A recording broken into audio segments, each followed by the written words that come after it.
Sveika, Dace! Sveiks! Vai atbildēs uz 10 jautājumiem? Protams. Kas ir tā viena vērtība, kas tevi vada gan dzīvē, gan darbā? Droši vien atbildības sajūta. Es esmu cilvēks, kas ja apsola, tad izdara, ja uzņemās, tad izpilda. Un arī gaidu to no citiem. Tā kā es ļoti izjūtu šo šobrīd aktuālo Latvijas teicienu, ka Latvija mana atbildība. Paldies! Ko tu visvairāk gribētu panākt Tukuma novada kultūras un sporta dzīvē nākamajos 4 gados? Es gribu, lai šeit ir jauns kultūras nams. Es domāju, ka ja man būtu jāizvēlās viena infrastruktūras ēka, kura būtu Tukumā jāizbūvē, tad viennozīmīgi tas ir Tukuma pilsētas kultūras nams ar savu vēsturisko auru un savu jauno piebūvi. Tas ir noteikti svarīgs ieguldījums Tukuma novada attīstībai, kultūras jomas attīstībai, izglītības attīstībai. Kā tava iepriekšējo gadu darba pieredze var palīdzēt darbā ar kopienu un pašvaldību? Es esmu strādājis gan valsts iestādē, gan pašvaldības iestādē, gan privātā biznesā, no lielas organizācijas līdz pavisam mazai organizācijai. Es protu sarunāties dažādās valodās, gan ar ierēdni, gan ar uzņēmēju, gan ar aktīvistu. Un arī zinu, kā notiek process no iekšpuses un saprotu, kāpēc varbūt dažreiz cilvēki uzskata, ka viņi netiek uzklausīti, jo šobrīd darbojoties kā biedrības pārstāvs, arī es saskaros ar kādām problēmām projektu procesos un atskaišu gatavošanā. Un arī šis jautājums ir ļoti svarīgs, ko man gribētos pašvaldības darbā sakārtot, atvieglot aktīviem, uzņēmīgiem cilvēkiem iespēju radīt ko paliekošu, ko svarīgu novadam.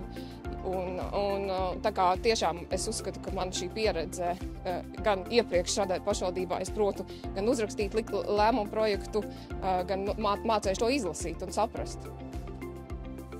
Kas tev pašai ir palicis prātā no pēdējā kultūras pasākuma, ko apmeklēji? Man sanāca svētku brīvdienās tāda ļoti ražīga kultūras pasākuma apmeklēšana, pat biju uz vairākiem, un tieši kultūras namā bija viens no tiem, kurā uzstājās sieviešu koris Noktīrne ar programmu par Aspaziju un Raini. Tiešām aizkustinoši citāti no vēstulēm, ko rakstījis Aspazīna, ko rakstījis Rainis, un brīnišķīga mūzika, brīnišķīgs dziedājums un dāmu solo, tā kā ceru, ka atkārtos un iesaku arī jums apmeklēt. Un vakar apmeklēju pasākumu arī Durbes pils pagalmā, kurā uzstājās grupa, kā viņi teica, bumbieri un āboli, un dziedāju kopā visas populārās latviešu dziesmas un izbaudīju tiešām svētku dienu. Ko tu, Dace, darītu pirmajā darba dienā, ja kļūtu par Tukuma novada domes deputātu? Darīt droši vien gribētos daudz ko, bet tā kā es zinu, kā notiek lietas un kas tiešām pirmajās dienās ir jādara, droši vien vēlētu domas priekšsēdētāju vietniekus. Un es esmu pilnīgi pārliecināta, ka mūsu partijas pirmais numurs Mārtiņš ir atbilstošs kādai no šīm te pozīcijām. Un, protams, ticu un ceru, ka viņš būs lielisks Tukuma novada domas priekšsēdētājs. Ko nozīmē sadarbība tavā izpratnē?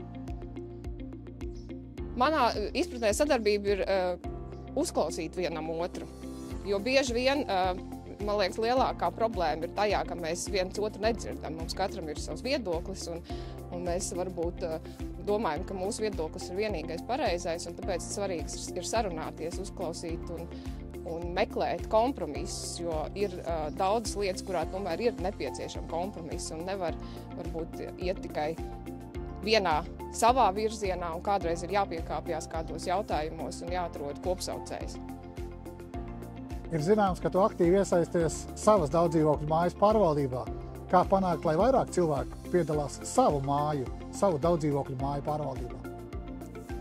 Šeit ir noteikti svarīga komanda un svarīgi vienkārši sākt. Es domāju, ka 2 gadus atpakaļ, kad mēs sākām šo procesu, es sāku ar domu, izveidoju WhatsApp grupu, un tajā brīdī varbūt vēl pat nebija doma, kad mēs iesim uz energoefektivitātes projektu, bet tā doma visu laiku kaut kur bija tajā WhatsApp grupā, ik pa laikam kāds pajautāja, varbūt kaut ko ierosināja, un tad bija sarunas, un tad jau izveidojās tāda maza 3 cilvēku komanda, kas bija gatava uzņemties šo darīt, un te ir svarīgi arī pašvaldībai iesaistīties, stāstīt, cik nozīmīgi ir šie projekti, rādīt piemērus labos, varbūt arī pastāstīt par citu pilsētu labajiem piemēriem, jo, diemžēl, Tukumā šo renovēto māju ir ļoti, ļoti maz, un cilvēki baidās uzņemties gan šo dokumentu kārtošanu, gan finansiālo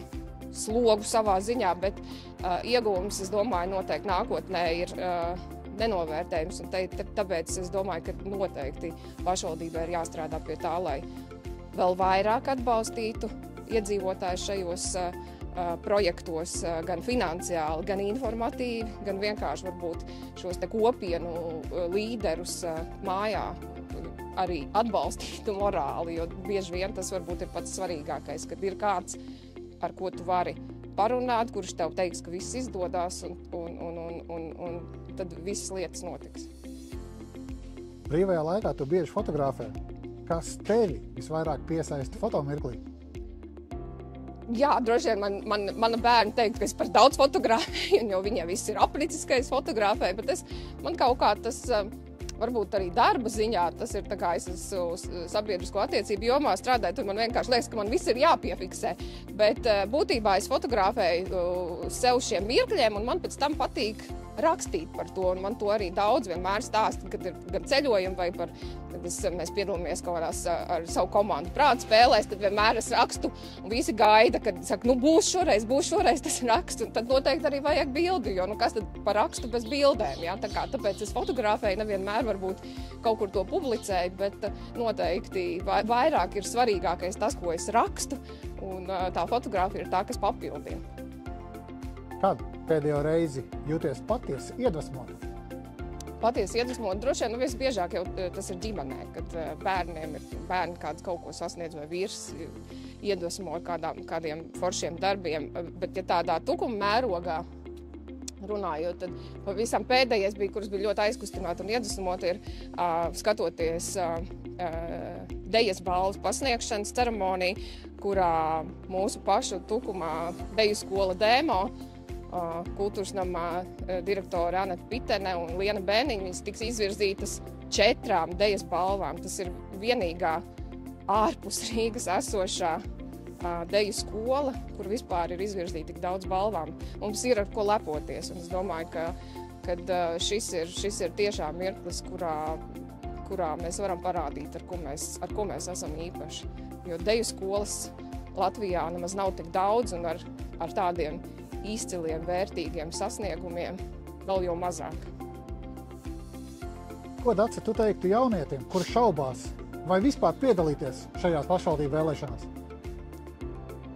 Droši vien es teiktu, kad svarīgi jau, protams, ir, lai tas pamats jau veidotos ģimenē un skolā.